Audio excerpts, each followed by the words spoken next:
This is Anna, and welcome to my podcast, Sustainability Explored. Today is Thursday, which means a new episode is out on this channel. Just a little reminder, what is this podcast about and why am I doing this? Is because I want to explore at maximum the questions that bother me, that bug me, and I know that they also bug some of you, those who follow me, and those who work in this sphere as well. So on this channel, I'm speaking about climate and environmental sustainability, about the corporate sustainability and what companies, big organizations can do to make their operations more sustainable, ethical, how they can improve their brand's reputation in this regard. I'm speaking about corporate policy, corporate social responsibility. And today, the new topic is sustainable procurement. Sustainable procurement, or they are also called green procurement practices or environmentally preferable purchasing. So this has been a big black box for me for a long while. And in my work, I was exposed to this subject recently. So it's extremely important for me. It was extremely important to me to dig deep and wide on this subject. And so today I'm presenting you with my findings.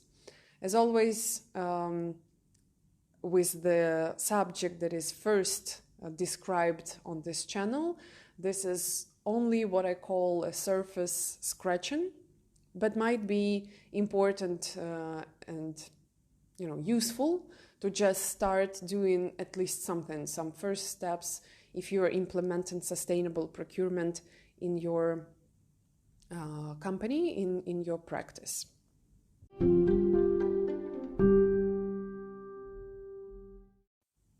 So, green procurement or sustainable procurement. We are all familiar with the word procurement, and we all know that the company eventually has to do this, to buy some products or services. But the phrase sustainable procurement or green procurement is raised a lot of questions to me and to my colleagues. So I call this episode Sustainable Procurement, No Pain, No Gain, and why ignoring it will cost you time and money on the long run. Procurement is the process of seeking, purchasing, buying goods or services from an external source, right? Often through a tender procedure or competitive bidding on the best terms, historically based on two criteria, price and quality. And that is to maximize the benefits of the procuring entity. Sustainable purchases are expanding this structure, taking into account the effects of third-party purchasing decisions. So we are expanding with sustainable purchases, we're expanding the focus from the first party from whom we buy to also looking into where they get this product from, where they get the product manufacturing, and so on and so forth.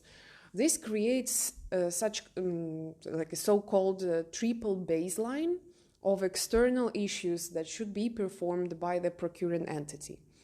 In practice, that means that continued influence of a potential supplier approach is often assessed as a form of quality review.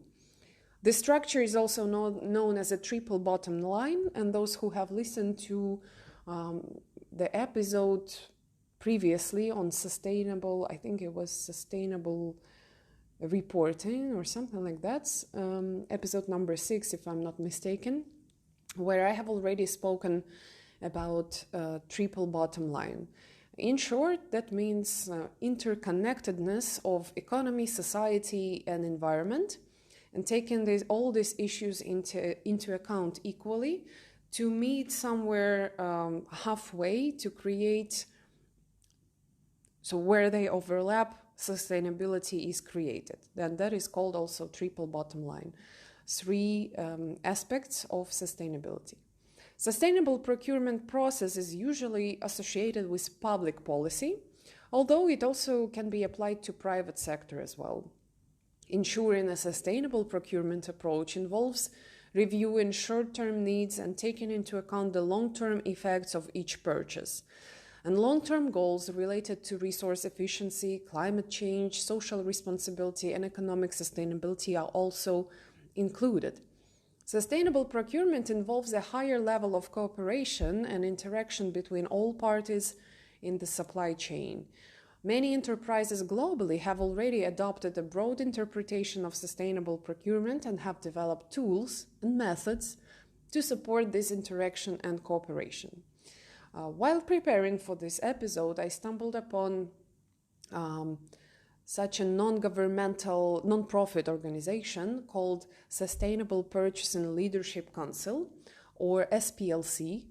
So this is, as I have said, a non-profit organization whose mission is to support and recognize purchasing leadership that accelerates the transition to a prosperous and sustainable future. This organization, SPLC, provides a learning directory and online learning opportunities. So I encourage all of you, those who are interested in the subject or those who are trying to do first steps in researching more about sustainable procurement, to go to their website. I repeat again, it's called Sustainable Purchasing Leadership Council, and goes through the calendar of their events. I personally have attended last week their webinar. One of their latest webinars was delivered together with EcoVadis, and it was called Making the Case for Investment in Companies' Sustainable Procurement Program. It focused on lessons companies with successful sustainable procurement practices derived from their experience. And so these companies shared these lessons in order for others to take their lead and to take it to implement in their own experience.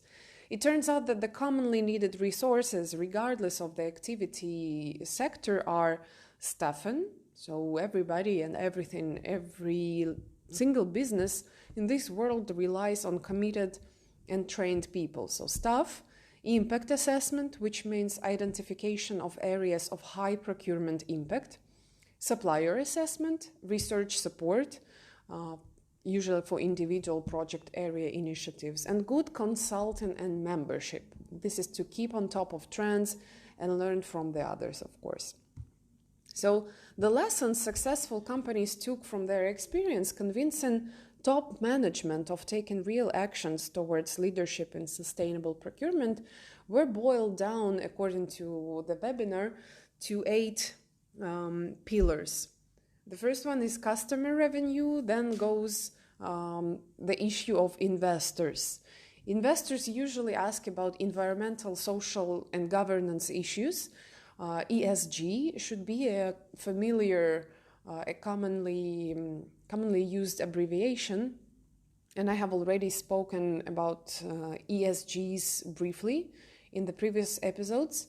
So investors are very much interested in the environmental and social governance issues, the sustainability goals and strategies, corporate social responsibility initiatives of the company, and sustainable procurement practices are yet another bonus to have in hands. Then the third lesson is competition. Communicate the value of your sustainable purchasing efforts as key differentiators. Your company might, but that would be a very rare case, your company might be the only one on the market delivering certain goods or services, but normally you would have competitors. And if you are the one who implements in your activities, in your operations, greener purchasing or environmentally preferable purchasing, that is your competitive advantage already. Then we are speaking about return on supplier engagement and gains in efficiency, innovation, reliability, and other business critical results. Normally introducing and implementing sustainable purchasing comes with, at first, increased costs of products and services that you are purchasing from third parties, but later on a gain in cost savings. Risks and reputation address unknown or unresolved supply chain issues that could tarnish your brand. I like to give this example when I am explaining to my colleagues, to my clients about risks and reputations. They are very rarely taken into account seriously, but they present a certain threat in itself. So the risk of buying something from the unsustainable source and something that has a product or brand that has already damaged its reputation, even if it's cheaper, more convenient, faster to deliver, more convenient to buy, don't do it, because that will, the shadow of broken reputation will lay down on your company too. And reputation is not built in a day, but it can easily get ruined very quickly, and it would be extremely hard to restore it. So be careful with what you buy and with the reputation of the brand you buy, because this will eventually be your reputation too. Corporate strategy highlights sustainable purchasing contribution to existing goal and enables to pass the message to the so-called C-suite, CEO, CRO, and so on and so forth. So sustainable purchasing has to find its place in the corporate strategy and be aligned with where the company is going. Number 7 is cost savings. When you're speaking about sustainable purchasing for the company to your boss, remember about presenting the cost savings point, because sustainable purchasing efforts can enhance your company's bottom line. So cost avoidance versus cost savings. And remember to take small steps. Focus on audacious goals, pitch a manageable subset of actions, and use incremental wins to build momentum for the next bigger steps. Always remember about this triple bottom line approach when you are doing something in the corporate sector and sustainability. Triple bottom line approach suggests that sustainable purchasing can be approached from 3 angles: environmental, social, and economical. So let's stop on each and every one of them, starting with environmental, to see what that means in the question of sustainable purchasing. Environmental aspect is a dominant rationale in the macro level of sustainable purchasing, derived from the growing consensus of the 21st century that humanity requires surplus resources because of unsustainable patterns of consumption. The goal of sustainable supply is to promote the conservation, reuse, and responsible use of the resources, the use of renewable or recycled materials where feasible and possible, and of course waste reduction. The simplest justification for green procurement, and as I have said, green procurement is yet another term for sustainable procurement, is that it's an instrument for tackling climate change, environmental change, that also offers a wider potential to mitigate the excessive exploitation of any scarce resources. Examples of green procurement are the purchase of energy-saving light bulbs, the commissioning of a new building from a renewable source of wood, for example, organic food served in the dining room and the workplace, and so on and so forth. The funny thing is that the ultimate green purchase is no purchase at all, is avoiding buying at all. So if you can avoid buying the service or product, you are doing the right thing. So remember the pyramid. minimize, reduce, reuse, and so on and so forth. So avoiding your purchase is the greenest option you can have.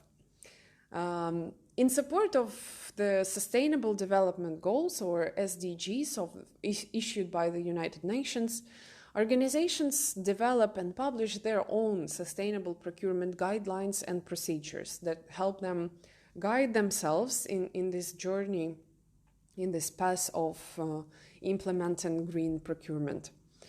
Then we are moving on to the social aspect. And social aspect in sustainable purchases is as follows. The sustainable or green purchases are used to address social policy issues such as inclusiveness, equality, international labor standards, and goals for diversity, regeneration, and integration. Examples include solving such needs as employment, care, well-being, and the needs of groups including ethnic minorities, children, the elderly, the disabled, adults with no basic skills, and immigrants.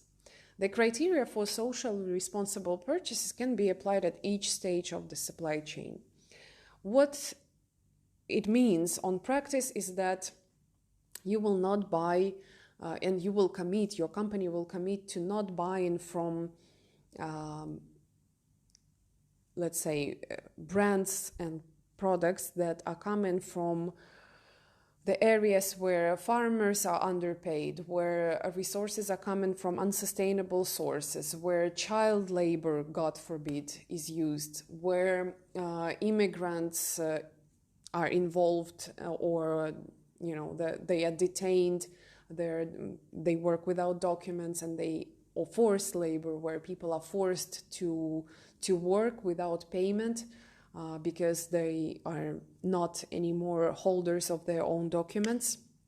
So in case you produce the assessment of your suppliers and you identify issues like that, it's extremely important to be willing, to be having the will to address these issues and to do everything possible to stop these activities, and certainly not to support such companies and brands and products with your money, because every financial decision counts. Speaking of the economic aspect, often the differences in the purchase price between a non-sustainable and a sustainable alternative are insignificant. However, even where the sustainable option is more expensive, saving energy, water, avoiding waste, and also, taking into account this very much present social aspect during the product or service life cycle can provide significant financial and reputational savings. At the macroeconomic level, it can be argued that there are economic benefits in terms of improving efficiencies through the inclusion of lifelong costs before making informed decisions. Creating sustainable markets is essential for long-term growth, while sustainable development requires contribute to innovation as well. There are also potential global applications of sustainable procurement, such as it can promote fair trade and ethical practices, and it allows for additional investments for developing countries. At the microeconomic level, sustainable procurement provides an opportunity for economic redistribution. Goals may include creating jobs and wealth in regeneration areas, or helping small businesses or businesses owned by ethnic minorities. Now I'd like to look at the government's role in the development of sustainable procurement. So triple bottom line is clear. By introducing sustainable purchases in the company, you have to aim at hitting the triple bottom line, which is it has to be environmentally sound, it has to be socially acceptable and socially sound and friendly as well. And on the economic level, it has to be interesting for you as a company. Maybe not at the first stage. Sometimes it can cost you more, but keep in mind that in the long run, in the long term, it's always a win. So, speaking about the government's role in the development of sustainable procurement, public spending, which accounts for an average 12% of GDP in OECD countries and up to 30% in developing countries, has enormous purchasing power. The shift from spending on more sustainable goods and services could help stimulate markets for innovation and sustainable development, thereby allowing the transition to a green economy. Through sustainability practices, governments can serve as an example and pursue key policy goals. Sustainability of purchases allows governments to address the key issue of greenhouse gas emissions, improve resource efficiency, and use recycled materials. Key international organizations are increasingly restoring public procurement as a means of changing unsustainable patterns of consumption and production. The United Nations Environment Programme, which aims to develop and promote efficient use of resources and more sustainable consumption and production processes, including the promotion of sustainable resource management in the life cycle of goods and services in developed and developing countries, has developed recommendations for the introduction of sustainable procurement, public procurement, to help include public, economic, and environmental issues in the procurement processes. The interest in sustainable procurement cases involve the Marrakesh Task Force on Sustainable Government Procurement that has established an approach for the effective implementation of sustainable procurement. I encourage you to check that online using the Marrakesh Task Force on Sustainable Government Procurement as your search tag. And there was a project called Capacity Building for Sustainable Government Procurement in Developing Countries. The project has been piloted by this task force in 7 different countries: Chile, Colombia, Costa Rica, Lebanon, Mauritius, Tunisia, and Uruguay, and is still spreading to developing countries. So I'd like to share with you what advantages and benefits the countries have got from implementing these sustainable procurement practices on the country level. So in Brazil, for example, the project provided for paper recycling. As a result, we could see an improvement in the environmental situation. In Costa Rica, management services have been transformed. In France, the main goal was to replace toner cartridges for laser printers. The purchase of reconstituted cartridges by the French Ministry of Education has led to a reduction in the amount of waste generated during the production stage. In Hong Kong and China, governments have thought to improve traffic through LED traffic lights. In Italy, one of my most favorite examples, organic products for school children, improvement of the environmental situation as a result of the implementation. So they partnered with, schools have partnered with local farms, and local farms delivered this organic food, which was given to school children in schools, basically. In England, steel construction. These cases show significant positive impacts associated with reduced CO2 emissions, waste generation, and water consumption. In Scotland, consultancy and temporary staffing services have been upgraded. In the United States of America, there was an impetus for sustainable transport of waste. Positive impacts associated with reducing CO2 emissions, waste generation, and water consumption were observed. The advantages, observed from these 8 cases implementation, include the decisiveness of public purchasers in solving social issues. So that means that those responsible for public purchase procurement were also taken into account and being concerned about the social aspect of it, like what kind of positive impact are we bringing to the community, to the society. The second big lesson and big advantage is that issues of employment and social inclusion were considered essential for public authorities that promoted those priorities through procurements. Some social consequences are were directly targeted at tenders involving companies employing disabled people, like it was the case, for example, in France, or those who are struggling with illiteracy, for example, in Scotland. And the third big advantage, the big benefit, was that the other positive effects were the result of a specific procurement, as in the case of the state of Sao Paulo in Brazil. Laptops and printers using recycled paper was the implemented sustainable procurement thing, which had a clear positive impact on waste collectors. Case analysis illustrates the diversity and strengths of the registered effects of sustainable development. Public buyers can be clearly seen as key potential members of a society that can influence a wide range of spheres of sustainable development. Large-scale procurement strategies are important in the European Union. At the same time, the US federal government requires some green procurement practices in their buildings and supports the broad of inclusive use of green procurement practices.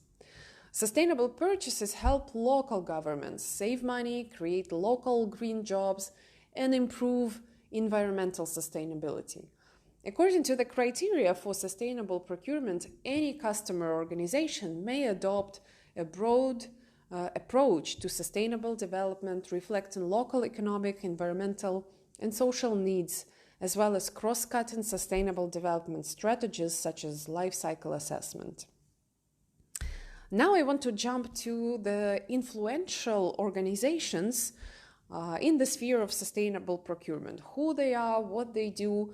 There are not a lot of them. To my surprise, I couldn't find many, and I suspect there are not many. But I will stop in a short while on the most influential ones, on those that have most weight, so to say.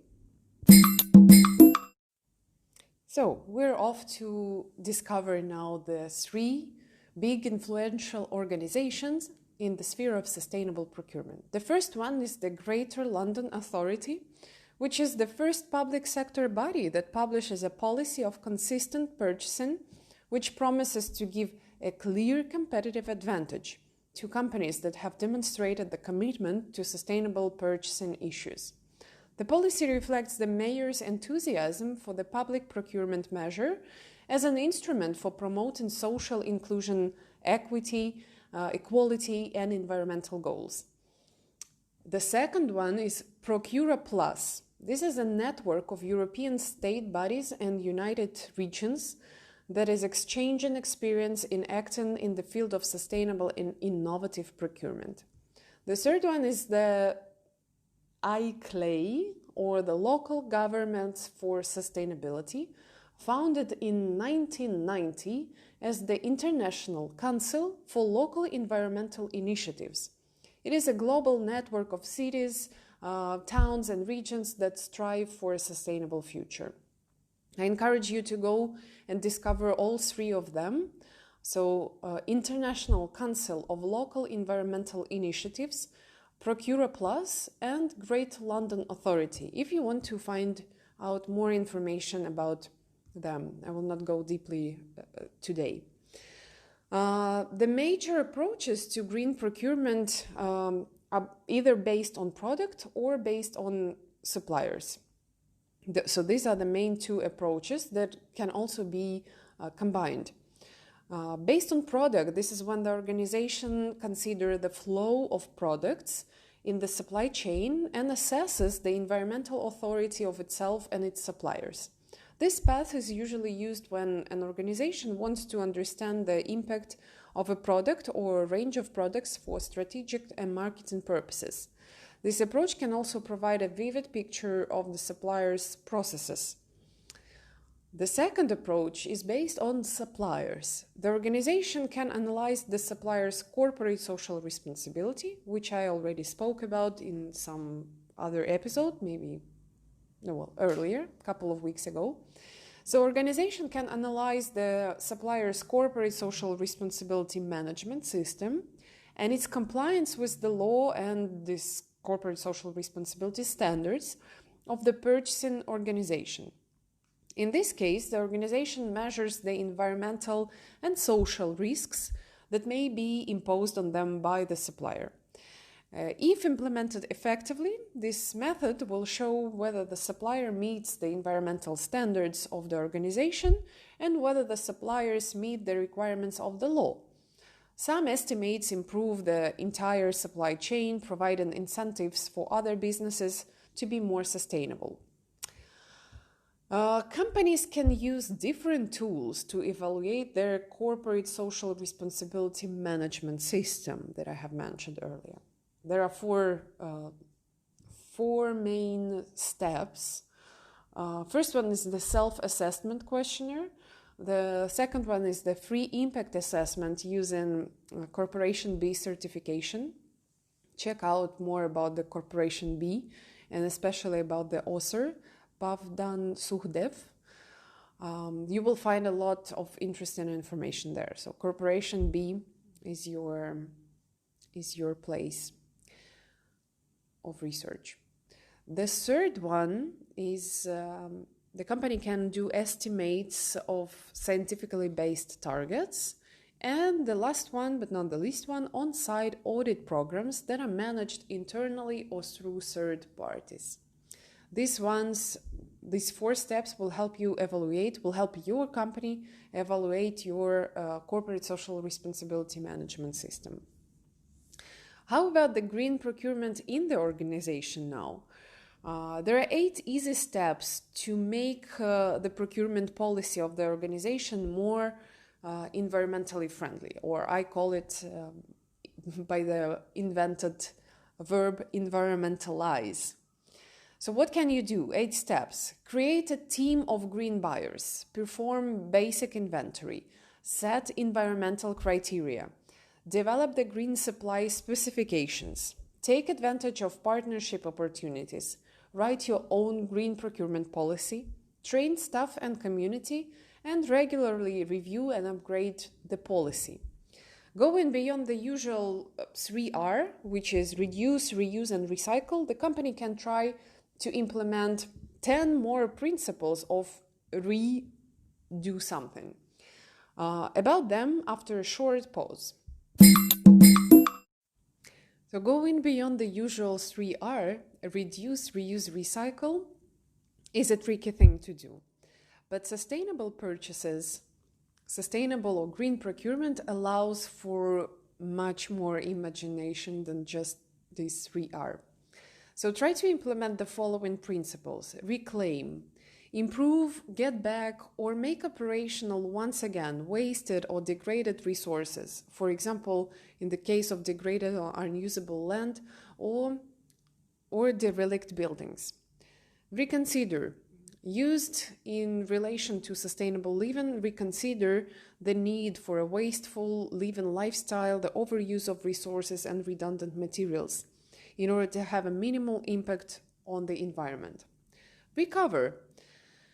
You can give back the usefulness of the resource. Also, it brings a resource back to its original or improved functioning state. Regulate. Control and restrict resources use with prescribed rules and norms, particularly in the case of non-renewable resources. It can also include the management and monitoring of such resources to prevent misuse and degradation. Renounce. Renouncing refers to giving up the use of certain goods or services that produce a negative environmental impact. Sometimes it may also mean the giving up of a personal convenience for the good of the environment. Repair. Quite simply, machines and technologies that are in bad condition or in a state of deterioration uses more resources and emits more wastes than normal, need to be repaired to make it more efficient with less environmental impacts. Replace. In some cases, resource crunching, wasteful goods and technologies have to be replaced by more appropriate and productive alternatives that are less energy intensive too. Restore. Reinstall and return to the environment the resources that were taken from it. Restoring also refers to the return of resources to its natural state. Restrict, curtail and control the indiscriminate and wasteful use of natural resources. It can also mean the confinement of resources use within levels below which it can be regenerated and regulated. Recondition. An example of recycling, to disassemble and clean products recovered in factories and reassemble them after changing some parts. Quality assurance is processed as required and reconditioned products and units are shipped to the market as the same products and units as those recovered. Advantages of sustainable procurement are many. First of all, it's a minimization of risks in the company's business practice. Compliance with environmental and local social legislation, not necessarily only local, international as well, especially if the company is operating in the international markets. Complying with environmental and social regulations and legislation can be very beneficial in the sphere of sustainable purchasing.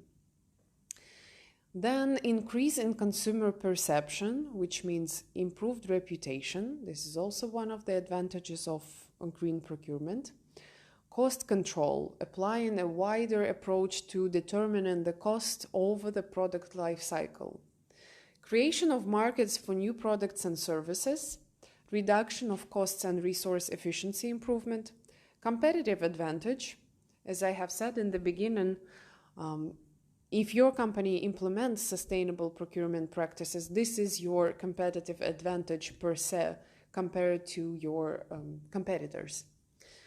Promoting access to capital and increasing value assessment and effective management, which includes fair competition, transparency, and the prohibition of discrimination, satisfaction of the requirements of the state policy and corresponds to the goals of the world society, compliance with the requirements of legislation in the field of social protection and environmental protection, improvement of internal management, achievement of effective results in planning, control, etc., as well as encouragement of sustainable consumption. Improvement in the social sphere involves solving certain social problems. Implementing sustainable procurement practices may improve working conditions, reduce poverty and unemployment, empower people from risk groups or national minorities, improve the healthcare system, improve the living standards, social conditions, and create new workplaces. It also develops the regional economic sector and promotes small and medium-sized enterprises. Speaking of the recovery of the economy and the market, the fair advantage of sustainable procurement implementation would be economic efficiency and improvement of the national or regional market, including the exchange of technologies in the transition to new technologies. So to say, innovation stimulation. All in all, this is to say that sustainable procurement practices implementation in the organization, in the country, by the governments, is an effort definitely worth taking.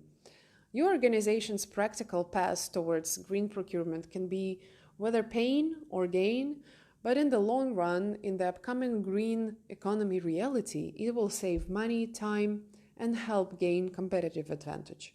So start soon, collect your wins along the way towards sustainability, and stay tuned for more episodes on this channel on the podcast Sustainability Explored. See you and hear you. You will hear me next week on Thursday, and probably we will have a guest next week, so don't miss. Stay tuned and goodbye. Have a nice day.